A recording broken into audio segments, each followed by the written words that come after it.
जब pioneer 1 probe को launch किया गया तो अपने लॉन्च के मात्र 74 सेकंड्स बाद ही ब्लास्ट हो गया। इसके बाद इस सीरीज के दूसरे मिशंस के साथ भी ऐसी ही दुर्घटनाएं हुई और वो चांद के ऑर्बिट तक तो दूर पृथ्वी की ऑर्बिट को भी क्रॉस नहीं कर पाए और आज भी कई मिशन इसी तरह फेल हो रहे हैं। चांद हमारी पृथ्वी का सबसे क्लोजेस्ट नेबर है। यह ब्रह्मांड में मौजूद ऐसा सेलेस्टियल ऑब्जेक्ट है जिस पर हम इंसान लैंड कर चुके हैं। जहां चारों तरफ लोग मंगल को एक कॉलोनी बनाने की बात कर रहे हैं, वहीं नासा के प्लान्स के मुताबिक हमारी पहली कॉलोनी मंगल नहीं बल्कि चांद होने वाली है। चांद के पास कोई एटमॉस्फेयर नहीं है और इसका वातावरण इंसानों को कुछ ही मिनटों में खत्म कर सकता है। लेकिन इसके बावजूद वैज्ञानिकों का मानना है कि यह हमारे लिए एक अच्छा फ्यूचर होम बन सकता है।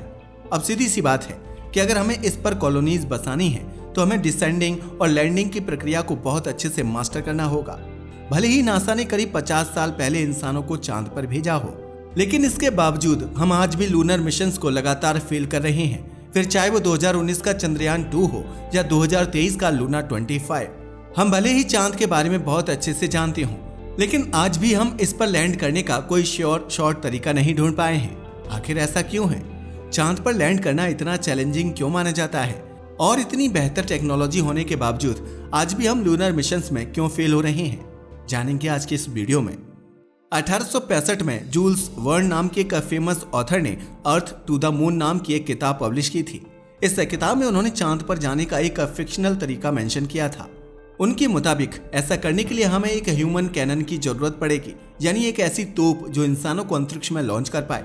इस तोप में एस्ट्रोनॉट्स को लोड करके सीधा चांद की ओर लॉन्च किया जा सकता है और जैसे ही वह चांद की ग्रेविटेशनल फील्ड में आएंगे वह सीधा उसकी सतह पर लैंड हो जाएंगे। मैं जानता हूं कि इन सभी बातों का कोई सेंस नहीं है, लेकिन इसके बावजूद यह किताब उस समय काफी रिवॉल्यूशनरी मानी जाती थी। हैरानी वाली बात तो यह है कि इस किताब से इंस्पायर होकर 1902 में एक मूवी भी क्रिएट की गई थी जिसमें लूनर लैंडिंग को पहली बार दिखाया गया था। इस मूवी के रिलीज होने के करीब 57 साल बाद रशिया ने इस फिक्शन को रियलिटी बनाने की कोशिश की। उन्होंने लूना 1 नाम के एक स्पेसक्राफ्ट को अंतरिक्ष में लॉन्च किया जिसका टारगेट चांद पर पहुंचना था। यह पहली बार था जब हम इंसान चांद को नजदीक से देखने वाले थे, लेकिन दुख की बात यह है कि यह स्पेसक्राफ्ट कभी चांद तक पहुंच ही नहीं पाया। रशिया के वैज्ञानिकों की कैलकुलेशंस इतनी गलत थी कि यह स्पेसक्राफ्ट चांद के बगल से गुजर गया और कभी उस पर लैंड ही नहीं हो पाया। इसके बाद रशिया और अमेरिका एक स्पेस रेस में लग गए जिसमें इन दोनों देशों ने कई स्पेसक्राफ्ट्स को लॉन्च किया। रशिया से कंपीट करने के लिए अमेरिका ने अपोलो सीरीज लॉन्च की जिसमें एक नहीं बल्कि कई मिशंस को किया गया। इस पूरी सीरीज का एकमात्र मकसद इंसानों को चांद पर पहुंचाना था। अमेरिका रूस को एक ऐसी हार दिखाना चाहता था जिससे वह कभी भी रिकवर ना कर पाए। रशिया के फर्स्ट सैटेलाइट लॉन्च से 10 साल बाद यानी 1969 में अमेरिका ने अपोलो 11 मिशन को लॉन्च किया। यह पहला ऐसा स्पेसक्राफ्ट बना जिसने इंसानों को सक्सेसफुली चांद पर लैंड कराया। यह स्पेस टेक्नोलॉजी के लिए एक बहुत बड़ा मोड़ था। इसके बाद से चांद पर स्पेसक्राफ्ट्स को भेजना एक ट्रेंड सा बन गया जो आज तक कंटिन्यू हो रहा है। इंटरेस्टिंग बात यह है कि आज तक करीब 40 स्पेसक्राफ्ट्स को चांद पर भेजने की कोशिश की जा चुकी है, लेकिन इनमें से सिर्फ 25 ही सक्सेसफुल हो पाए हैं। बाकी 15 मिशंस बहुत बुरी तरह से फेल हुए हैं, जिससे यह पता चलता है कि लंबा एक्सपीरियंस होने के बावजूद चांद पर लैंड करना एक मुश्किल चीज है। लेकिन आखिर ऐसा क्यों है? सीधी सी बात है कि इस सवाल का कोई एक स्ट्रेट आंसर नहीं है, लेकिन सालों के डेटा को स्टडी करके यह बताया जा सकता है कि स्पेसक्राफ्ट चांद पर जाते वक्त किन किन स्टेप्स पर फेल होते हैं। इन्हीं स्टेप्स की डिफिकल्टीज को समझकर हम ये भी समझ सकते हैं कि चांद पर जाना इतना मुश्किल क्यों है। तो आइए इनके बारे में डिटेल में जानते हैं। फर्स्ट, गेटिंग इनटू ऑर्बिट, यानी चांद के ऑर्बिट में दाखिल होना। किसी भी स्पेसक्राफ्ट को चांद पर भेजने के लिए एक टाइम पीरियड सेट किया जाता है। इस टाइम पीरियड को आमतौर पर लॉन्च विंडो कहते हैं। इस लॉन्च विंडो को इस तरह से डिजाइन किया जाता है कि स्पेसक्राफ्ट को चांद तक जाने में कम से कम दिक्कतों का सामना करना पड़े और फ्यूल की कंजम्पशन भी बहुत कम हो। वैज्ञानिक सबसे पहले अर्थ और मून की परफेक्ट अलाइनमेंट का वेट करते हैं, क्योंकि इससे स्पेसक्राफ्ट को चांद तक पहुंचाना काफी आसान हो जाता है। इसके बाद वेदर कंडीशंस को देखते हुए एक डेट सेट की जाती है जब स्पेसक्राफ्ट फाइनली लॉन्च होता है। वेदर कंडीशंस खराब होने या रॉकेट में कुछ प्रॉब्लम्स होने के कारण कई बार यह लॉन्च डिले भी कर दी जाती है। यह डिले कितना लंबा होगा यह प्रॉब्लम की सीरियसनेस पर डिपेंड करता है। आमतौर पर इन लॉन्चेस को मात्र कुछ मिनटों से कुछ घंटों तक के लिए पोस्टपोन किया जाता है, लेकिन प्रॉब्लम ज्यादा सीरियस होने पर यह डिले 1 हफ्ते से 1 महीने तक का भी हो सकता है। हैरानी वाली बात यह है कि इतना ध्यान रखने के बावजूद कई स्पेसक्राफ्ट्स तो पृथ्वी के ऑर्बिट तक भी नहीं जा पाते। अमेरिका ने जब अपने पहले लूनर प्रोब पायनियर 1 को लॉन्च किया था तो वह अपनी लॉन्च के मात्र 74 सेकंड बाद ही ब्लास्ट हो गया था। इंटरेस्टिंग बात तो यह है कि यह एक बहुत ही सिंपल स्पेसक्राफ्ट था जिसका शेप एक सिलेंडर जैसा और वजन मात्र 35 केजी था। पायनियर 1 के बाद इस सीरीज के अगले मिशन के साथ भी कुछ ऐसी ही दुर्घटनाएं हुई जिसमें वह चांद के ऑर्बिट तक तो दूर बल्कि पृथ्वी की ऑर्बिट तक भी नहीं पहुंच पाए। पायनियर सीरीज को 1958 में लॉन्च किया गया था जब स्पेस टेक्नोलॉजी इतनी अच्छी नहीं हुआ करती थी। हमें अंतरिक्ष में जाने का कोई भी तजुर्बा नहीं था जिस वजह से ऐसी बेसिक मिस्टेक्स होना काफी कॉमन था, लेकिन अब ऐसा नहीं है। पृथ्वी के ऑर्बिट में पहुंचना अब पहले के मुकाबले काफी आसान हो चुका है, जिस कारण अब बहुत कम रॉकेट्स ही एटमॉस्फेयर में ब्लास्ट होते हैं। सेकंड, TLI यानी ट्रांस ल्यूनर इंजेक्शन। स्पेसक्राफ्ट को लॉन्च करने के बाद बारी आती है ट्रांस ल्यूनर इंजेक्शन की, जो चांद तक पहुंचाने का एक बहुत ही इंपॉर्टेंट स्टेप होता है। इस प्रक्रिया में वैज्ञानिक रॉकेट को लो अर्थ ऑर्बिट से चांद के ऑर्बिट में ट्रांसफर करते हैं और यही कारण है कि इसे ट्रांस ल्यूनर इंजेक्शन कहा जाता है। इस प्रोसेस में टाइमिंग बहुत ही इंपॉर्टेंट होती है। जब रॉकेट को एक परफेक्ट समय पर फायर किया जाता है तभी चांद के ऑर्बिट में ट्रांसफर हो पाता है। इसके अलावा बर्न ड्यूरेशन को भी नियंत्रण में रखना एक इम्पॉर्टेंट स्टेप होता है। अगर थ्रस्टर्स को थोड़ा भी एक्स्ट्रा समय तक ऑन रखा जाए तो रॉकेट की पूरी ट्रैजेक्टरी बदल सकती है, जिससे वह चांद की जगह कहीं और भी जा सकता है। नासा की ज्यादातर स्पेसक्राफ्ट्स इसी के जरिए चांद के ऑर्बिट में एंटर होते हैं। इनफैक्ट पूरी अपोलो सीरीज को ट्रांस लूनर इंजेक्शन के जरिए ही लूनर ऑर्बिट में ट्रांसफर किया गया था, लेकिन हाल ही में नासा ने ऐसा करने का एक और नया तरीका खोजा है। इस नए तरीके को LETO कहा जाता है, जिसका फुल फॉर्म है लो एनर्जी ट्रांसफर ऑर्बिट।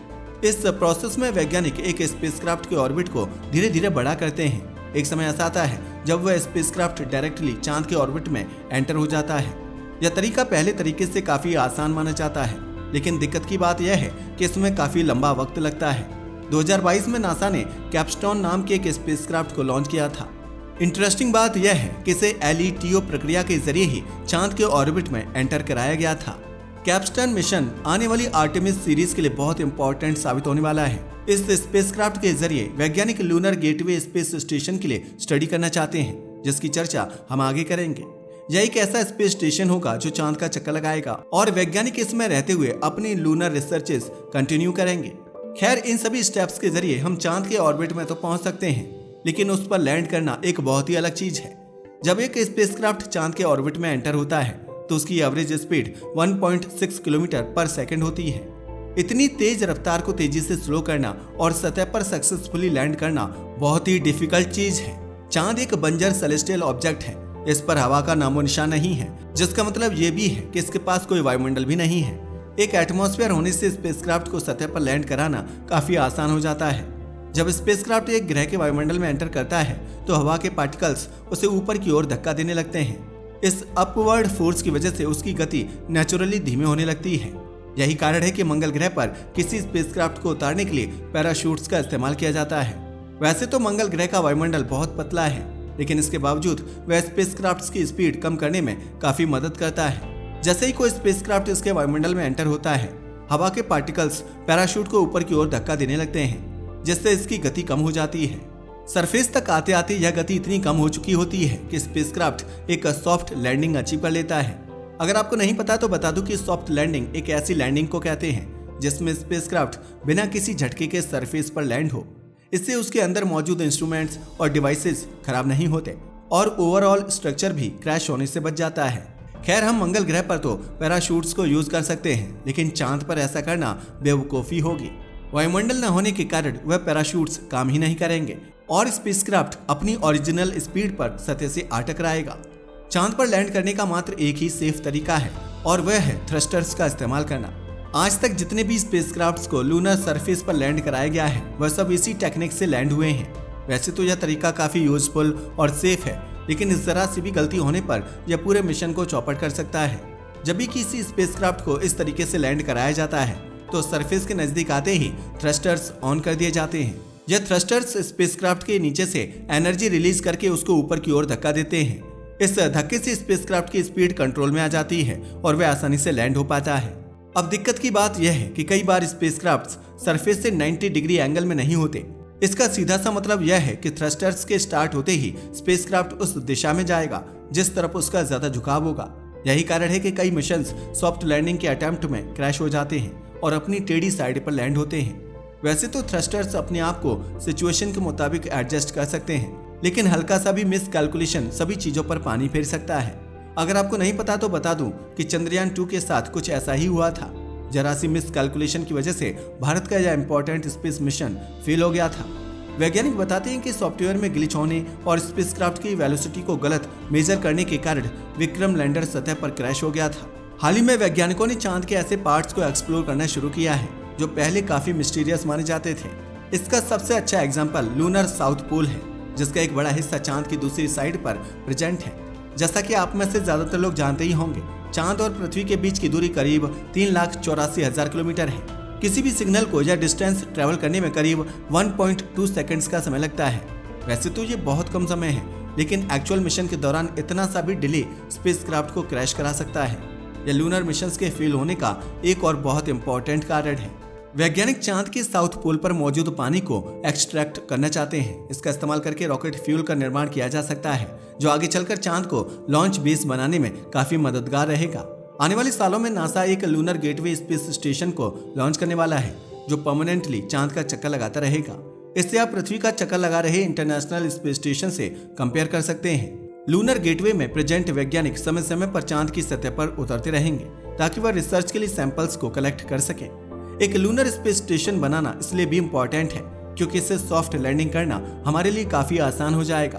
कम दूरी होने की वजह से स्पेसक्राफ्ट को कंट्रोल करना काफी इजी होता है। इसके अलावा बार बार सॉफ्ट लैंडिंग करने से एक अच्छा एक्सपीरियंस भी मिल जाता है, जिससे गलतियां होने के चांसेस काफी कम हो जाते हैं। वैज्ञानिक बताते हैं कि इसी इन्फॉर्मेशन को दूसरे ग्रहों पर लैंड करने के लिए भी इस्तेमाल किया जा सकता है।